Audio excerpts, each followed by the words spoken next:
बिस्मिल्लाहिर्रहमानिर्रहीम, अस्सलाम वालेकुम। मैं हूँ साइमा। तो कैसे हैं आप लोग? आज एक ऐसी रेसिपी मैं आपके लिए लेकर आई हूँ जो कि बहुत डिफरेंट भी है। बहुत कम लोग इसको बनाते हैं और ये मेरी पहली रेसिपी ऐसी है जो कि ट्राइड एंड टेस्टेड नहीं है। वरना हर वो चीज़ जो मैं आपको बताती हूँ वो हमेशा से मैंने बनाई हुई है खुद अपने हाथों से, तभी मैं आपको वो रेसिपी फॉलो करती हूँ, आगे आपको करने के लिए देती हूँ।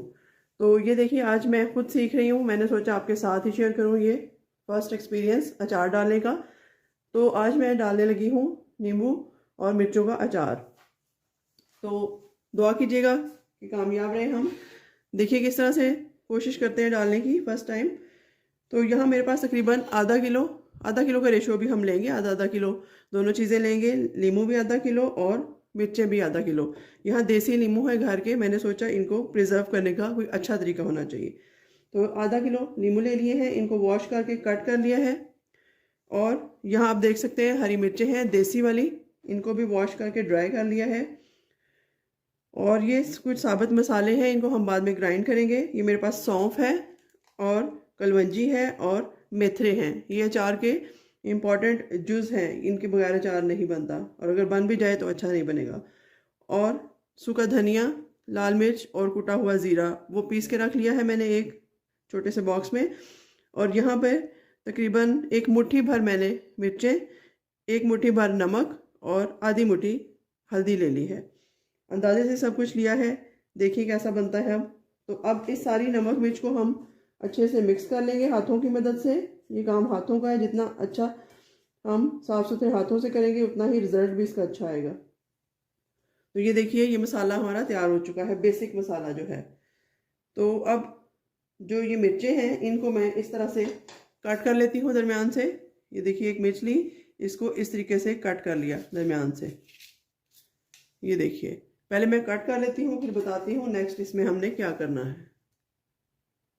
तो यहाँ पर देखिए जी, माशाल्लाह से हमने अपनी मिर्चों को दरमियान से कट कर लिया है। हाथों की फिक्र आप ना कीजिएगा, हाथ तो वॉश भी हो जाते हैं, लेकिन काम हमेशा हाथों से ही अच्छा होता है। तो यहाँ पर ये देखिए, जो मसाले मैंने आपको बताए थे वो मैंने ग्राइंड कर लिए सारे। बहुत पतला भी नहीं और बहुत मोटा भी नहीं ग्राइंड करना, दरमियाना सा करना है। इसमें कलवंजी है, एक दफ़ा फिर बता दूँ, कलवंजी है और इसमें है मेथरे हैं और सौंफ है। ये डाल रख दिया यहाँ पर। ये मसाला हमने पहले से रेडी करके रखा हुआ है बेसिक, और वो हमारा घर का बना हुआ है। सूखा धनिया, ज़ीरा और लाल मिर्च साबुत, उसको ग्राइंड कर लिया था। अब ये देखिए जी, यहाँ मैं आपको दिखा सकूँ अगर कट लग चुके हैं मिर्चों में, अगर आप ये देख सकते हैं किस तरह से अच्छी तरह से हमने इनको कट कर लिया है, बीज नहीं निकालेंगे। तो बस अब हमने क्या करना है, इस तरह से एक मिर्च पकड़नी है और इसमें हमने ये मसाला भर देना है इस तरीके से, अच्छी तरीके से हाथों की मदद से मसाला अंदर हमने लगा देना है। और इस तरह से एक मिर्च हमारी तैयार हो गई है। इसको हम एक बास्केट में या छाबे में या छलनी में कहीं पे भी आप रख सकते हैं जहाँ से इसका ड्रेनेज होता रहे नीचे से। तो चलिए इस तरीके से सारी मिर्चें हम फटाफट से भर लेते हैं इस तरह से। जो बचेगा वो हम अपने लेमन को लगाएंगे। असल में अचार मेरा बहुत फेवरेट है रेसिपी, लेकिन मुझे बनाना नहीं आता था, तो मैंने सोचा कि कभी ना कभी तो हिम्मत करनी पड़ेगी, सीखना पड़ेगा। तो क्यों ना अपनी यूट्यूब फैमिली के साथ ही ये एक्सपीरियंस शेयर किया जाए। तो ये देखिए, इस तरह से सबको मैं लगा लेती हूँ, फिर देखते हैं नेक्स्ट क्या करना है। तो यहाँ पर देखिए जी, हमारा अचार जो है मसाले उसको लग चुके हैं अच्छे तरीके से। और ये अगर आप देख सकें तो हर तरफ से इसको मसाला लग चुका है। अब हम इसको थोड़ी देर धूप में रखेंगे, तकरीबन 2 से 3 घंटे, ज़्यादा नहीं रखेंगे ना इसकी ज़रूरत है। उसके बाद देखते हैं क्या प्रोसेस है। तो यहाँ पर देखिए जी, माशाल्लाह से हमारे लीमू और मिर्च का जो अचार है उसका पानी बिल्कुल स्टेन हो चुका है। नमक मिर्च जो हमने लगा के रखी थी, इसको मैंने तकरीबन 1 दिन रखा है। वैसे अगर आप 4-5 घंटे भी रखें तो काफ़ी होगा। तो चलिए बाकी का प्रोसेस स्टार्ट कर लेते हैं। अब इसको हम प्रिजर्व कैसे करेंगे, सेव कैसे करेंगे वो देखिएगा ज़रा। यहाँ मैंने एक मिट्टी की कनाली ले ली है, हम इसमें मिक्सिंग करेंगे।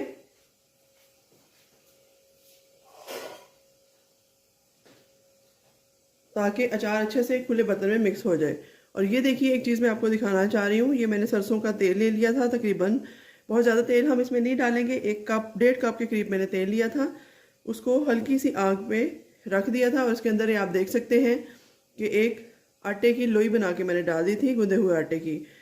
इसकी ज़रूरत ये थी कि अगर हमने देखना हो कि तेल हमारा तैयार हो चुका है या नहीं, तो ये आटे की लोई को बारीक बिल्कुल बहुत मोटा भी और बहुत पतला भी ना रखें, वो इसमें डाल दें और चूल्हे को बिल्कुल स्लो कर दें। जब आप देखें कि ये बिल्कुल लाल हो चुकी है, आटा पक चुका है आपका अंदर तक, तो फिर इसका मतलब है आपका तेल तैयार है अचार के लिए। कच्चा तेल ना डालिएगा, उसका कोई फ़ायदा नहीं है, आपका अचार ख़राब हो सकता है। तो चलिए अब इसको निकाल लेते हैं चम्मच की मदद से।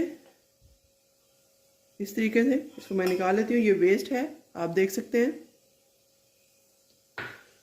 तो अब जी हम अपना अचार इसमें डालेंगे खुली किसी कढ़ाई या मिट्टी के बर्तन में। यहाँ पर देखिए जी काफ़ी हद तक हमारा अचार जो है वो स्टेबल हो चुका है, गल चुका है। तो अब इसमें मसाले जाएंगे, कुछ और मज़ीद मसाले मैं ऐड करूँगी। तो ये वो मसाला है जो मैंने आपको बताया था, इसमें सौंफ है, मेथरे है और जो है वो कलवंजी है, उसका पाउडर है दरदरा सा। ये हम एक मुट्ठी भर के इसमें डाल देंगे इस तरीके से, ताकि हमारा जो अचार है वो मज़ेदार तैयार हो और उसमें मसाला काफ़ी अच्छा बनकर तैयार हो। ये देखिए तकरीबन मुट्ठी भर के मैंने इसमें डाल दिया है। बाकी नमक मिर्च वगैरह हम पहले से लगा चुके थे। ये थोड़ा सा सूखा धनिया, ज़ीरा और साबुत मोटी मिर्च पिसी हुई है वो डाल दिया। बस जी इसमें यही मसाले जाएंगे। अब हम इसमें अपना तेल डालते हैं। बिस्मिल्लाहिर्रहमानिर्रहीम। ये देखिए जी माशाल्लाह माशाल्लाह से मैंने पहली दफ़ा अचार बनाया है और बहुत ज़बरदस्त मुझे लग रहा है कि ये बना है। अच्छे से नीट कर लेते हैं इसको। बस उतना ही तेल हम डालेंगे जिसमें ये अच्छे से मिक्स हो जाए और जो ये जज्ब कर ले अपने अंदर। एक्स्ट्रा तेल डालने का कोई फ़ायदा नहीं है। ये देखिए ये मसाला इसके ऊपर तक अच्छे से लग चुका है। बहुत ही ज़बरदस्त सा अचार तैयार हुआ है हमारा। तो लीजिए जी हमारा होममेड घर का अचार बनकर तैयार है, जो कि 1 साल तक आप इसको रख सकते हैं, ये ख़राब नहीं होगा बिल्कुल। तो अब कोई आप एयर टाइट जार ले लें। मेरे पास ये एक डब्बा है, इसका ढकना अच्छे से बंद हो जाता है, तो मैं इसी में ये डाल रही हूँ। इसमें हम इसको सेव करेंगे। ये देखिए जी आपके सामने मैं डाल रही हूँ, साथ मसाला भी जाएगा और मिर्चें और नींबू भी जाएगा। ये देखिए इस तरीके से, बल्कि इसको उल्टा के ही डाल देते हैं इस तरह से। ये अच्छे से आप देख सकते हैं मैंने तेल और मसाला इसके अंदर जाने दिया है, हमारा तेल भी वेस्ट ना हो, क्योंकि तेल भी काफ़ी महंगा है आजकल। ये देखिए मैंने डाल दिया। और अब अगर मैं आपको दिखा सकूं इसकी क्लोज़र लुक, तो ये देखिए हमारा अचार बिल्कुल तैयार है। अब इसको हम ऊपर से एयर टाइट करके इसको बंद कर देते हैं जार को। और ये अचार जी हमारा तकरीबन 1 साल तक आप इसको बिला झिझक यूज़ कर सकते हैं। बिल्कुल भी इसमें काई नहीं लगेगी, इसकी स्मेल ख़राब नहीं होगी। तो बहुत अच्छा अचार बना है। बस 1 से 2 दिन और पड़ा रहेगा तो बिल्कुल सॉफ्ट हो जाएगा ऐसे ही। लेकिन कभी कभी इसमें टिप ये है कि आप कभी कभी इसमें चम्मच मारते रहिएगा, बिल्कुल इसको छोड़ नहीं देना, भूल नहीं जाना। ठीक है जी, बहुत ज़बरदस्त रेसिपी बनी है, आप भी ज़रूर ट्राई कीजिएगा। मेरी स्पेशल रेसिपीज़ में से एक है, तो इसका फीडबैक ज़रूर दीजिएगा। जैसा भी लगे आपको, अच्छी बने बुरी बने, जैसे भी मुझे बताइएगा ज़रूर कमेंट सेक्शन में। तो दुआओं में याद रखिएगा। मिलते हैं किसी नई और अच्छी रेसिपी के साथ, तब तक के लिए अल्लाह हाफ़िज़।